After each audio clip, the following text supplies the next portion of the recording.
Okay, Team Atomic, I don't know how many times this is that you've won an event on the Moreton Bay, but the Daiwa Brisbane BREAM Classic is yours after 2 days of great fishing on the bay.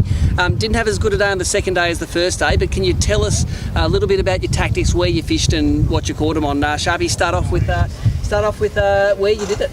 Yeah, basically we fish around Mud Island and just rolling slow cranks, atomic cranks everywhere. So just getting up into the shallow water, just throwing as tight to the edge as we can and just slow rolling the cranks out.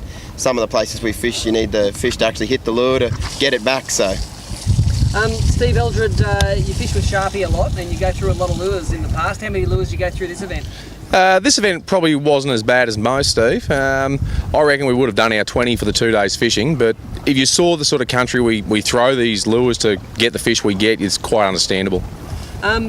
You guys always seem to fish mud and you always seem to do better than other teams that fish Mud Island.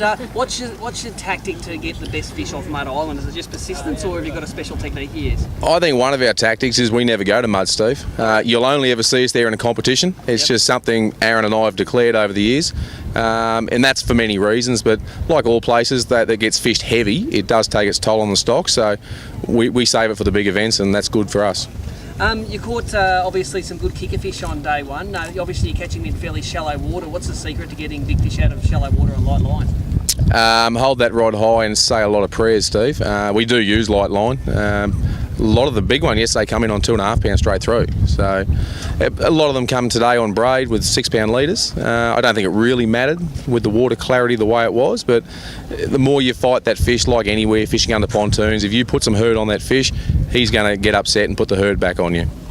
Sharpie, explain the exact outfits that you use. Obviously you're sponsored by Froggies Offshore and you like the Atomic lures. What other Atomic kit do you use? well, we use the Atomic Hard Crank 38s in deeps and mids, depending on the depth. It's actually the shallower we go, we actually run the deep bib because the bib actually bounces along the rocks. And when the water comes up a little bit, the weed stands up on its end, so then we run the mid crank straight over the top of the weed. So, but yeah, we're using 203s, 101s and 201 Samurai reactions, so with the Daiwa Steezers. So, and that's one of the big things, having good rods like that, good Uintiga line, and also great drags of the Daiwa. You know, you can't pass it up. Well, congratulations, guys. You're hard to beat on this venue and you've smashed the teams again this weekend. Congratulations. Thank you very much. Thank you.